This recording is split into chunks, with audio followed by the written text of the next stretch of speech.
Yes, you can unmute, sir. Vibhuti Bhushan Sahu. Sir, good No, morning, very sir. good morning. Very good morning. Please on your video. So yeah, very good. चलो କୁହନ୍ତୁ। ଏବେ କଣ Sir, ଚାଲିଛି ନମସ୍କାର। କଣ ଖବର ଏବେ ସବୁ ଆଗରୁ କେତେ ନଉଥିଲେ ପାର୍ଟିସିପେଣ୍ଟଙ୍କୁ ଏବେ କଣ ମୋର ନଉଛନ୍ତି ଭିଡିଓ 3 ମାସ ପ୍ରୋବ୍ଲେମ। ହେଲା ଆପଣ ହ୍ୟାଲୋ। କୁହନ୍ତୁ। ଫାଷ୍ଟିଂ ତ 3 ମାସ ହେଲା ମୋର ଫାଷ୍ଟିଂ ସେ 16 ଘଣ୍ଟା 20 ଘଣ୍ଟା ଫାଷ୍ଟିଂ ରେ ରହୁଛି।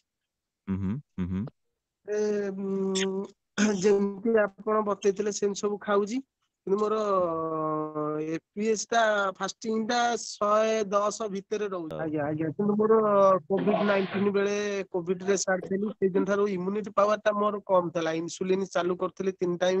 ଡାଇବେଟିସ 400 ତଳକୁ ମୋର କେବେ ଖସେନି କିନ୍ତୁ ଆପଣ ଯାହା ହଉ ଭଗବାନ ସଦୃଶ କିନ୍ତୁ ମୁଁ ଆପଣଙ୍କ ପ୍ରୋଟୋକଲ ରେ ଆସିଲା ପରେ 3 ମାସ ହେଲେ ମୁଁ ବହୁତ ମାନେ କିୟର ପାଇଛି। କିନ୍ତୁ ଏବେ ୟେସ୍ ୟେସ୍ ୟେସ୍। କୌଣସି ମେଡିସିନ କୌଣସି ଗ୍ରହଣ କରୁନାହିଁ ଟୋଟାଲ ମେଡିସିନ ସବୁ ବନ୍ଦ। କେବଳ ମତେ ସାର୍ ଏଇ ଶୀତ ଦିନ ହେଲା ଥଣ୍ଡା କେବେ ଆଗରୁ ହୁଏନି କୋଭିଡ ୟେସ୍। ପରଠାରୁ ଇମ୍ୟୁନିଟି କମ ଥଣ୍ଡା ଟା ମୋର ଲାଗିକି ରହୁଛି ଟିକେ।